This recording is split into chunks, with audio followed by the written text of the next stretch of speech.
서울 사랑제일교회발 코로나19 확산세가 심상치 않습니다. 경기도는 이를 제2의 신천지 사태로 보고 있다고 밝혔는데요. 교회 측에 신도 명단 등을 요구했지만 부정확한 자료를 보내 애를 먹고 있다고 합니다.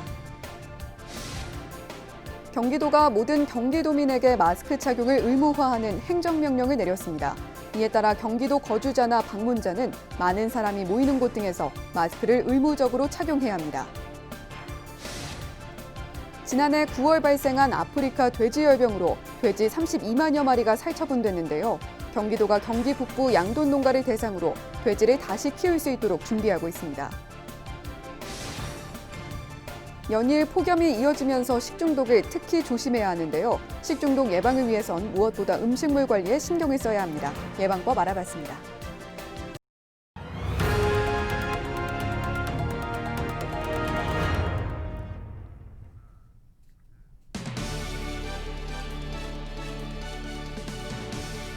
시청자 여러분 안녕하십니까? 헬로티비 뉴스 나라입니다.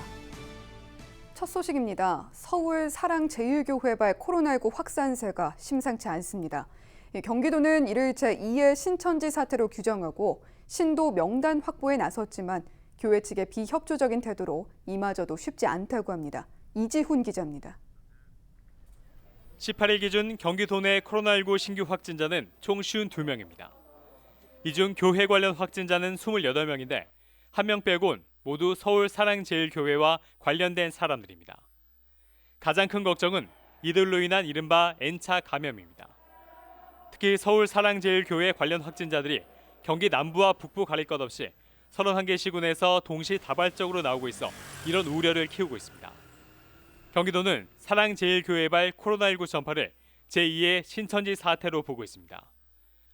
최근 사랑제일교회 측에 전체 신도와 광복절 집회 참가자 명단을 즉각 제출해달라고 요구했지만 교회 측이 잘못된 자료를 제출했다고 지적하기도 했습니다. 또 교회 측이 당국의 방역 조치에 비협조하는 사례도 빈번하다고 했습니다. 한편 이재명 경기도지사는 지난 14일 긴급 기자회견을 열어 경기도 내 종교시설에 대해 집합 제한 행정명령을 내린다고 밝혔습니다. 이에 따라 앞으로 2주간 모든 종교시설에선 정규 모임 외 소모임이 금지되고 식사 제공 등도 할 수 없습니다. 하지만 수원의 한 교회는 지난 15일 교회에서 학예 수련회를 개최해 참석자들에게 식사를 제공하는 등 집합 제한 행정명령을 위반한 것으로 나타났습니다. 이에 경기도는 이 교회의 정규 예배를 포함해 교회 명의의 모든 모임을 금지하는 집합 금지 행정명령을 발동했습니다. 경기도는 또 만약 교회로 인해 코로나19 감염이 발생할 경우 방역 비용 일체를 교회 측에 청구하겠다고 밝혔습니다. 헬로티비 뉴스 이지훈입니다. 경기도가 모든 경기도민에게 마스크 착용을 의무화하는 행정명령을 내렸습니다. 이에 따라 경기도 거주자나 방문자는 해제 조치 때까지 많은 사람이 모이는 곳 등에서 마스크를 의무적으로 착용해야 합니다. 실내에서는 음식물을 먹을 때를 제외하곤 마스크를 써야 합니다. 경기도는 또 사랑제일교회 신도와 지난 15일 광화문 방문자를 대상으로 코로나19 검사를 받도록 행정명령을 내렸습니다. 지난 20여 년간 방치됐던 동두천 재생병원이 재착공될 것으로 보입니다.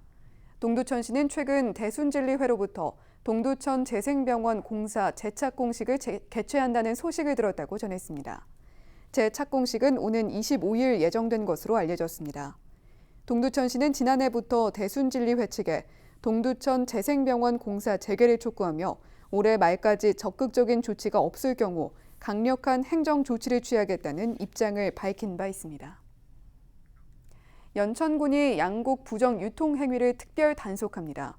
점검 대상은 양곡 판매업체와 일반 도정업체로 양곡 가공업을 신고하고 영업하는지 여부와 양곡의 포장지에 의무 표시사항이 표시됐는지 등을 점검할 계획입니다.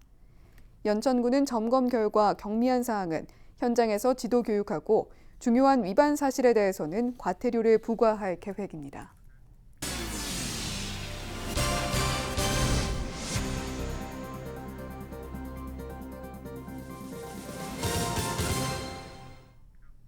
지난해 9월 발생한 아프리카 돼지열병으로 돼지 32만여 마리가 살처분됐는데요. 경기도가 양돈 농가에서 돼지를 다시 키울 수 있도록 준비하고 있습니다. 경기도는 대한한돈협회와 공동으로 경기 북부 양돈 농가를 대상으로 재입식, 다시 말해 돼지를 다시 키울 수 있는 준비를 하도록 하고 있습니다. 도와 한돈협회는 양돈 농가들이 돼지를 다시 키울 수 있는 시설을 갖추도록 연천과 파주, 김포 소재 농가를 돌며 순회 컨설팅을 진행할 계획입니다.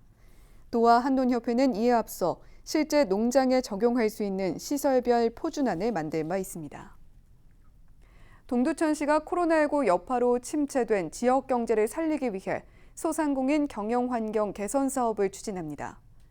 이번 사업은 창업하고 6개월 이상 영업 중이며 전년도 매출액이 10억 원 이하인 관내 소상공인을 대상으로 합니다.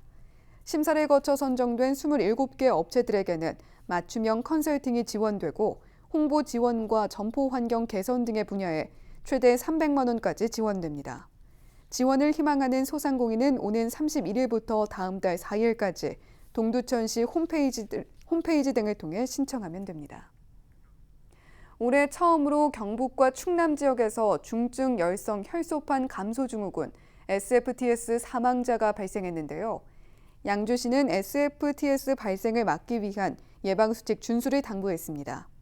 SFTS는 주로 4월에서 11월 사이 SFTS 바이러스를 보유한 작은 소피 참 진드기, 일명 살인 진드기에 의해 감염됩니다. 특히 감염자 중 50대 이상의 농림업 종사자 비율이 높고 고령자의 경우 사망률이 높아 등산이나 농작업 등 야외 활동 시 각별한 주의가 필요합니다. 감염 예방을 위해서는 풀밭 위에 옷을 벗어두거나 눕지 않고 야외 활동 후 옷을 세탁하는 등 예방 수칙을 준수해야 합니다. 양주시 보건소 관계자는 야외 활동 후 2주 이내로 고열, 소화기 증상 등이 발생한다면 즉시 의료기관에 방문할 것을 당부했습니다. 여름철에 특히 주의해야 하는 질병 중 하나가 바로 식중독입니다. 기온이 높아 음식에 균이 생기기 쉽기 때문인데요. 식중독 예방을 위해선 무엇보다 음식물 관리에 신경 써야겠습니다. 김초롱 기자가 알아봤습니다. 사계절 중 식중독이 가장 많이 발생하는 계절은 바로 여름입니다. 계절별 식중독 발생 건수를 살펴보면 여름철 평균 식중독 발생 건수가 겨울보다 2배가량 높습니다. 식중독을 일으키는 주요 원인은 세균인데 여름철 날씨가 세균이 자라기에 적합하기 때문입니다. 이 세균이 가장 잘 자라는 온도가 30도 부근이라 여름철에 발생이 잘 되고요. 특히 습도가 많은 조건을 세균들은 좋아하기 때문에 식중독 예방을 위해서는 무엇보다 음식물 관리가 중요합니다. 음식물 보관 시 반드시 냉장 보관해야 하며 어패류는 물에 잘 씻어서 소금기를 제거한 뒤 냉장 보관해야 합니다. 또 식중독 세균의 경우 60도 이상에서는 살아남기 어렵기 때문에 음식은 되도록 끓여 먹는 것이 좋습니다. 물은 음용수로 지정된 생수 등을 마셔야 합니다. 특히 많은 양의 비가 내리는 장마철에는 식중독에 대한 각별한 주의가 필요합니다. 식품의약품안전처는 하천이나 하수가 범람했을 경우 채소류나 지하수가 식중독균에 오염될 수 있다고 경고했습니다. 따라서 침수되었거나 침수가 의심되는 음식물은 반드시 폐기하고 실외에 있는 장독에는 비가 새어들지 않도록 주의해야 합니다.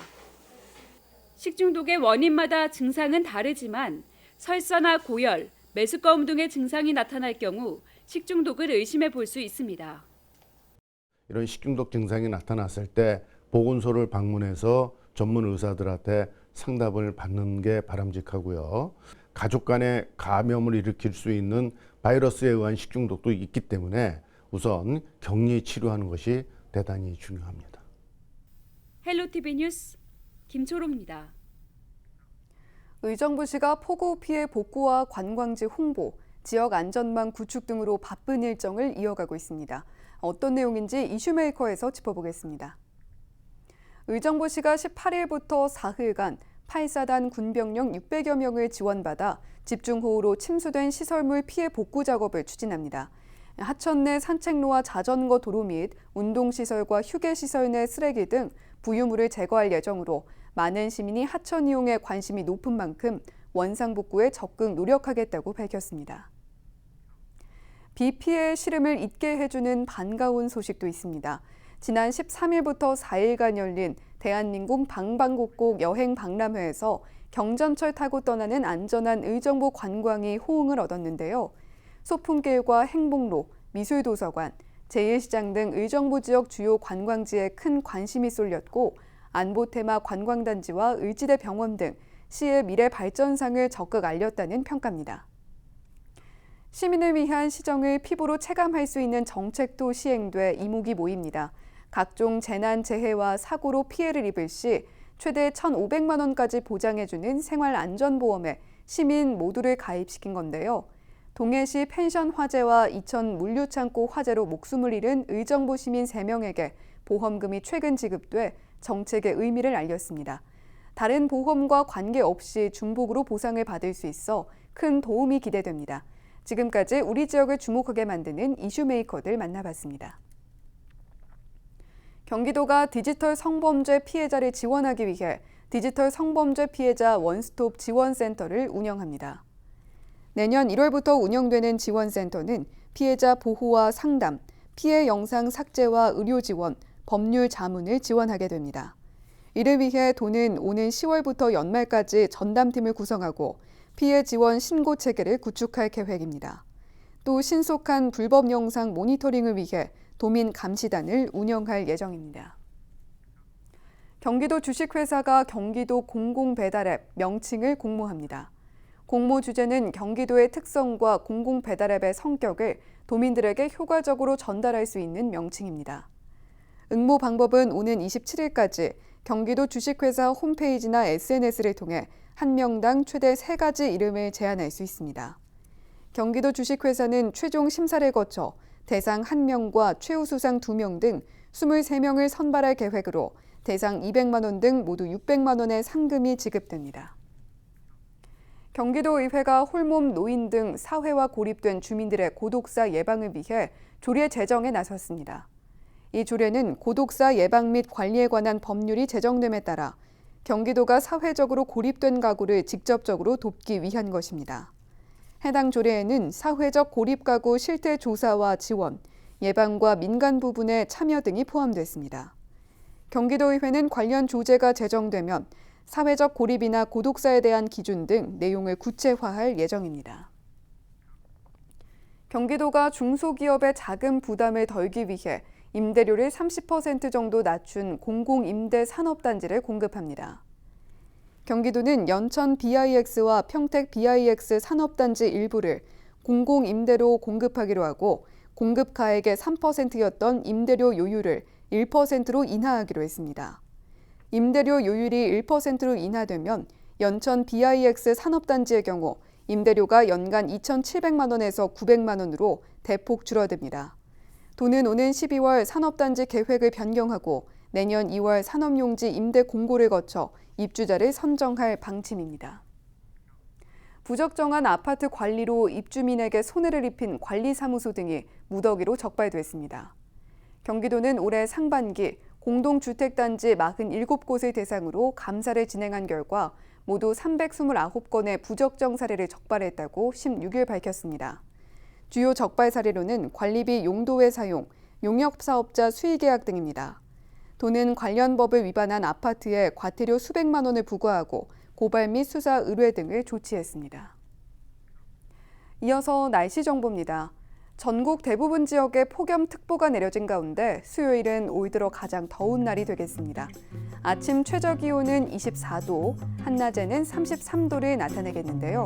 체감 온도는 더 높겠습니다. 미세먼지 농도는 보통 수준을 나타내겠습니다. 경기 북부 주간 날씨입니다. 이번 주 내내 찜통더위가 이어지겠습니다. 금요일부터 주말까지는 구름이 내리쬐는 햇볕을 가려주겠지만 더위는 계속되겠고요. 다음 주 월요일 비가 내리면서 조금이나마 지혈을 시켜주겠습니다. 생활지수입니다. 서울과 수도권을 중심으로 코로나19가 다시 확산되고 있습니다. 불볕더위에 마스크 착용 힘드시겠지만 턱에 걸치시기보단 코와 입을 반드시 가려주시고 인후통 등 관련 증상이 있다면 1339 콜센터로 연락하셔서 가까운 보건소 또는 선별진료소에서 진단검사 받아주시기 바랍니다. 뉴스를 마칩니다. 고맙습니다.